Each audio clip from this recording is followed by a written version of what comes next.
अगर किसी ने सॉलिट्यूड अटेन कर भी लिया तो क्या वो परमानेंटली रहेगा?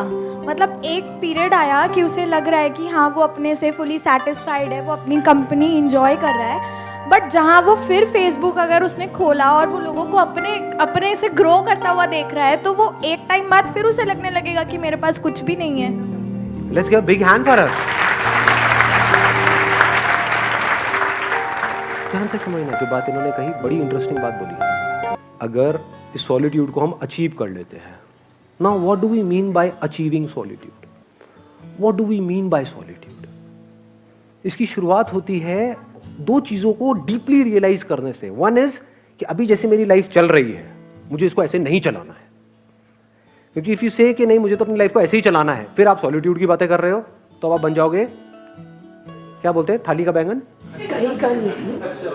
धोबी के कुत्ते, ना घर के ना घाट के, ना इधर के रहोगे ना उधर के रहोगे। ऐसे बहुत लोग हैं जो सो कॉल्ड घर बार छोड़ करके स्पिरिचुअल यहां पे जा करके धक्के खा रहे हैं। कपड़े बदल देते हैं, माइंड वो का वही रहता है। एक्चुअल में क्या है, कपड़े जैसे मर्जी हो, माइंड चेंज होना चाहिए ना। इट्स ऑल अबाउट सोच को बदलना है।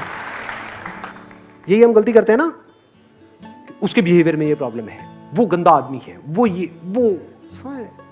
वो घटिया है, वो ऐसा कैसे, सारी उंगली यही रहती है, यहां तो कभी आती ही नहीं है। तो अकेले में बैठ करके अगर आपने खुद को ऑब्जर्व किया, आपने कहा यार यहां पर बड़ा खचड़ पचड़ है, मोबाइल छोड़ करके मैं 1 घंटा बैठने की कोशिश ही तो कर रही हूं, तो मैं बैठ क्यों नहीं पा रही हूं, मैं बैठ क्यों नहीं पा रहा हूं, क्या हो रहा है, ये माइंड की ऐसी हालत क्यों हुई पड़ी है?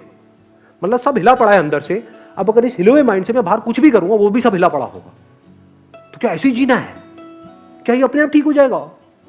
क्या ये जो आज माइंड रेस्टलेस है, क्या कल वो अपने आप बेटर हो जाएगा या और बुरा होएगा अगर कुछ नहीं किया तो?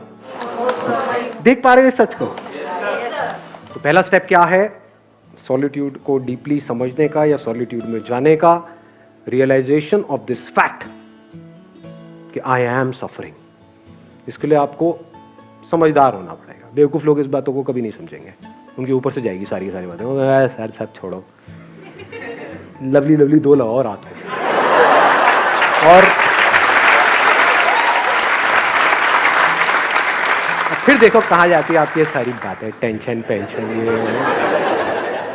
तो इन लोगों के लिए तो ये सेशन हो ही नहीं रहा है। मैं बात किसकी कर रहा हूं? Who is intelligent enough to see कि आज नहीं तो कब। जैसे ही अंदर से आता है तो now there is no looking back, now there is no going back. अब फॉरवर्ड ही फॉरवर्ड है।